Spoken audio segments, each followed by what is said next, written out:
Turn it up. Fat black vulture, white head hung low, chewing dead meat by the side of the road. His evil breath smells just like death. All right.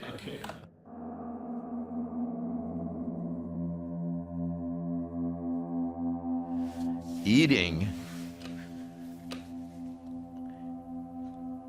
is probably the way a lot of people die, especially in the USA. If you just eat enough fast food or food with enough ingredients on the marker, you'll die pretty quick. Even though it's called food, it's worse than drugs. But I love food. I love to eat. And once I eat, I don't want to stop. I am an expert in eating and farting. I'm fascinated with these activities because I'm a musician of sorts that plays in bands. I spend a lot of time in tight quarters with groups of men who have eaten something very bad at an odd time and drank too much maybe, and I am subject for almost 50 years now to their farting, and I've become an expert at the ingredients of the fart. I can tell a cheese fart from a lamb chop fart. There are, of course, in the performing arts, the horror of the possibility of a wet fart. These are the inner truths of the life of a troubadour.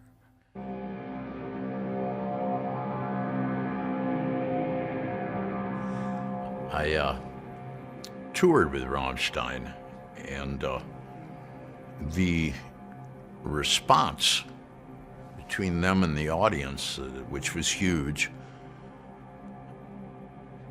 blew me out. There's a lot going on with this group in the process, I think, behind the scenes, that people don't understand. I spot it because I'm involved in music. I would say that as a group of people, they have managed to avoid the pitfalls of individualism. You hear a song by Rammstein, and even though there's almost no melody, it functions as a song because there's no guitar lead, there's no riff, and although the front man, Till, fronts really well,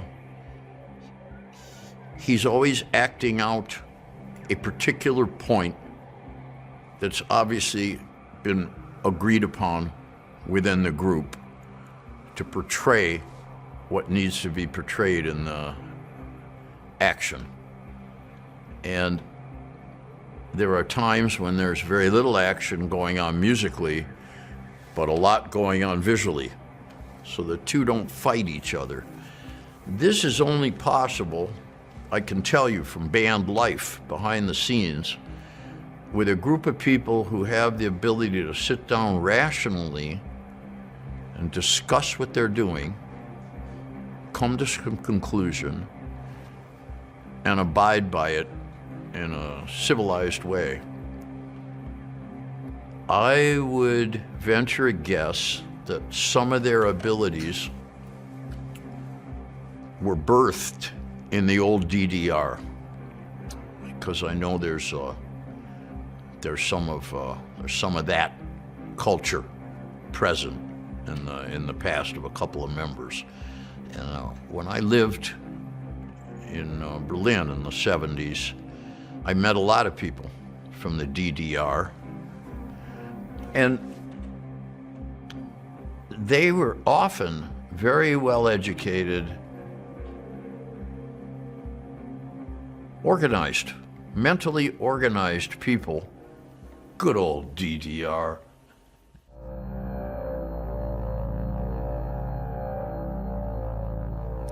Yeah, fashion needs scandal to get your attention because they're trying to sell you something that you probably don't need. When I was part of the beautiful race of young Americans in the middle 60s, those of us from ages 15 to 25 didn't need anything more than an old pair of jeans or a flannel shirt or a used t-shirt. Didn't matter what we wore. We were innocent, we were beautiful, we knew it. We didn't need Hugh Hefner. We didn't need Chanel. But times had changed. I put out a record recently, and I was talking to a very, very smart man who had an interest in selling the record, and he said to me, well, see, what we gotta do is just keep bringing this thing to the kids' attention over and over, and eventually they'll reach out through the internet and buy one. Such is modern life.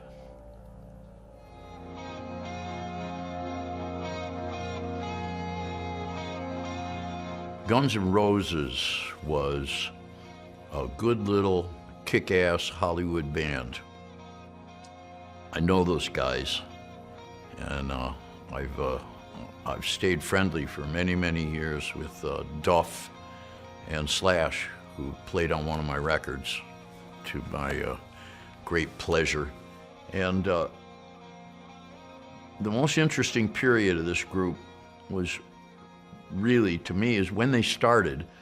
When you start, you're filthy, you're ambitious, you're broke, you have no security, no money, and hardly anywhere to play. And they would play shows at a place called the Coconut Teaser, which was just a tiny dive where you make no money on the Sunset Strip. And they worked it up, and they worked up their skills, especially to write a song. They're good songwriters, and they deserve a lot of respect for that. Socially, an interesting thing about them and all the less legitimate hair-type bands that grew around them, and the metal that was mushrooming at that time, was that the whole thing was based on the last strong stand of the American working class. In other words, there were still enough people 18 or 15 to 35 with jobs, money, and mobility in America without a college education, without a particular intellectual demand that they would place on their artists, without a white-collar job, people who worked with their hands, did construction, worked behind the bar, simple clerical, people at retail. There were still enough of those people to support the music business. That's over. That's done. And that's why things have changed.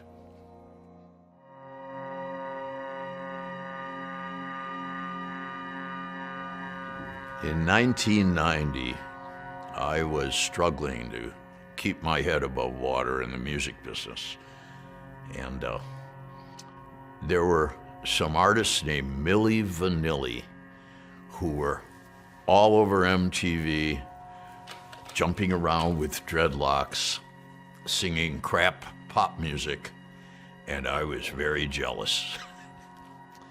And I was in Los Angeles most of that year making the album Brick by Brick with Waddy Wachtel and Charlie Drayton, Slash and Duff from Guns N' Roses, and some other good players, hard rock music. And one day, about 2 or 3 months after I finished recording the album, I wanted to go to the beach. I headed out Santa Monica Boulevard, and I was hungry. So I stopped on the way to get some sushi, actually in the town of Santa Monica. And I sat down in the dark bar, and there were 2 guys with dreadlocks. It was Milli Vanilli. Boy, was I pissed off. Anyway, I ate my sushi. Went to the beach feeling pretty down and almost hopeless about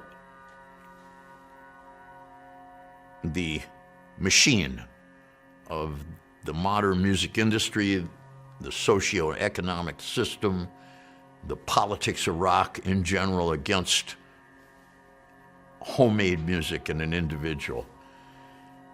And it wasn't long after that these fellows were exposed as having lip-synced everything they did and having not even sung on their own albums.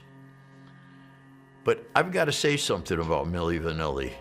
In this sense, Milli Vanilli were artists ahead of their time, because now so many people do it. And the machine is eating up the human race. I don't think Milli Vanilli would have been exposed or had any scandal about what they're doing if it hadn't been for the fact that they were awarded a Grammy. And Grammy is one of those awards that carry a weight in certain people's estimation of truth and quality. So they had to be punished. And I think it's odd that they were punished through the media. Of course, today we're all punished through the media. Just being the subject of media is a kind of punishment. It's no fun